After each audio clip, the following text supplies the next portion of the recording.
when you were diving into atheism, I guess what are the main things, the key things that brought you to atheism and made you question God and I guess the Bible and just, in general? When the rationality came in, I viewed like the concept of suffering, for example, was a big factor. The concept that we don't need God in order to view morality, because obviously in the Greek philosophers, you just needed the Platonic forms in order to determine what good and evil is. They're out there. I don't. Why would I need a God? The contradictions that I felt that was in the Bible were, the Jesus birth from Matthew and Luke, which with the concept of Matthew being that he was born during the last years of King Herod, but then in the Gospel of Luke, he was born under the first census under the governor Quirinius, who was the governor at that time. So I saw that as very contradicting. Why is it that, there were several women watching the resurrection of Jesus, but yet there is one woman only recorded in the gospel that was seeing? So these types of contradictions. And skeptics have pointed out so many through, reading books from Dr. Kuhn's all the way to Alvin Plantinga. These scholars of philosophy got me away from atheism, especially with the objective moral value, causation. Yeah, and so actually I do find that really interesting too. If we could maybe briefly even go into those two. So the objective moral value argument and then the causation one. Even the most skeptics, I would say, have a form of causation. Even those who are skeptic to Christianity, they're the ones who are the most prevalent when it comes to causation, because obviously they're always trying to figure out what the cause of something is. Even the perspective of people who want to seek knowledge, they're always searching for the cause of something. Even now, whenever they're trying to figure out what is the cause of the universe, is it a string theory, is it a multiverse, it is and so and so. And even if they find some form of knowledge, they try to say, well, what caused that? Yeah, well, my name is Edgar Cardenas, just a normal historian guy trying to study theology, history, and philosophy in my spare time. Gone through many denominations within Christianity as well as, atheism. And right now I'm in the church. So, pleasure. Yeah. Because originally the Pentecostal church started in the early 1900s in the Azusa Street revivals in California, which was a church that was a Methodist.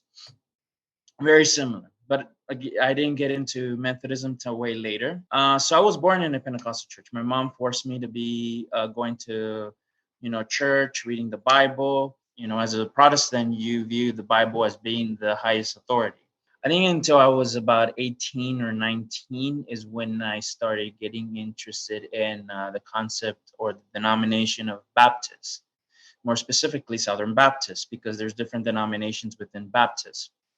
Mostly I got into a group called the BSM, Baptist Student Ministry. They taught me the concept, which was very different soteriologically speaking than that of the Pentecostal, which was the concept that maybe some of the viewers know is called once saved, always saved. The fact that a person could receive salvation once and never lose it. So you have to say certain prayers. You have to say the Lord's Prayer. After that, you are saved. So I had a roommate, very interesting, it was Catholic, was telling me about the church and everything. Gave me a little bit of nuance about the Catholic Church. Then I started getting interested in it in church history. But at the same time, one of the people who was in the BSM was a Calvinist. I got very interested in Calvinism. So started reading the Westminster Catechism, the London Baptist Conference, started reading works of John Calvin as well. So started reading Ephesians, Galatians, things that, many Calvinists would point to in order to have their doctrine based on the Bible. So the whole concept of the tulip argument, which is total depravity, unconditional election, limited atonement, irresistible grace, and perseverance of the saints. All that was something that I believed in for a while, until I saw a commentary of John Wesley, who was the founder of Methodist, going back to, Methodism. His comment on the verse of shipwreck your faith.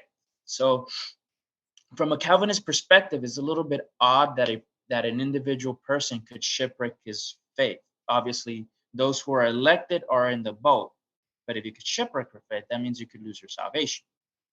Kind of made me question Calvinism, but also the perspective that, God elects certain individual people for salvation, and those he also elects people who to go to hell, which I find that very philosophically flawed, in the sense where if you say that God is a righteous, a fair God, why would he just predestine certain individual people to hell and certain people to heaven? So that kind of, Predestination, yeah, no free will, yeah.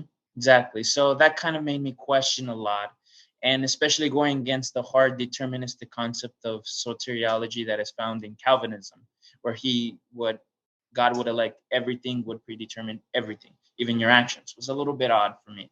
Got interested in Anglicanism for a while, because Anglicanism, in a sense, has their own form of liturgy that is found within the early church, very similar to Roman Catholicism and Eastern Orthodox. And to an extent, I had problems with having a leader to tell me what to do, other than just, look at tradition or just look at scripture.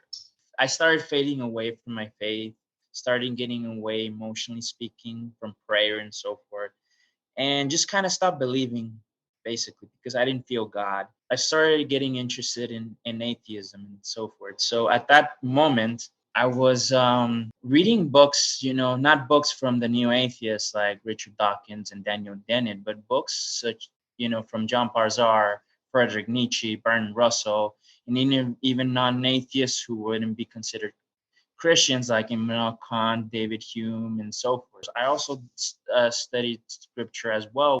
Why doesn't certain things say in Matthew but not in Luke? Why is it that there's different birth narrations in Matthew and in Luke? But what got me back to the faith from the atheistic point of view is mainly two things. One was philosophy, studying, the St. Thomas Aquinas, studying people such as, philosophers from the modern times who were considered Christians, and even looking at biblical scholars trying to tie in different gospels in order to see that they don't contradict themselves, but rather they harmonize. The other perspective is objective moral value, which is something that, every human being has to have in order to dictate something to be good or evil. Because obviously, if morality is not objective, it would be subjective. Then who is the one who determines morality? Is it humans, or is it through evolutionary naturalism? And if it's by humans, well, everything's very subjective, obviously, because throughout the history of time, different people had different views of morality. Also, the fact that if you're saying that naturalism is the foundation of morality, naturalism always changes. One argument made by Alvin Plantinga, who's a Christian philosopher, he says that evolution and naturalism contradict themselves, because if, for example, naturalism is correct when it comes to the moral issue, and evolution ties with naturalism, then if 50 years later we have a different perception of morality, that means naturalism itself always changes. And then 50 years later, something changes, and then so and so. So naturalism and evolution itself always contradicts itself. And by the naturalists, they would tend to say that through evolution, we adapt a better way of morality. But if that morality always changes, or if that morality to us seems much more harsh or more cruel, then that means that evolution and naturalism contradict themselves. So therefore, naturalism wouldn't be a factor of morality. Now, the other view is called Platonic form, where it is, even stated a little bit by the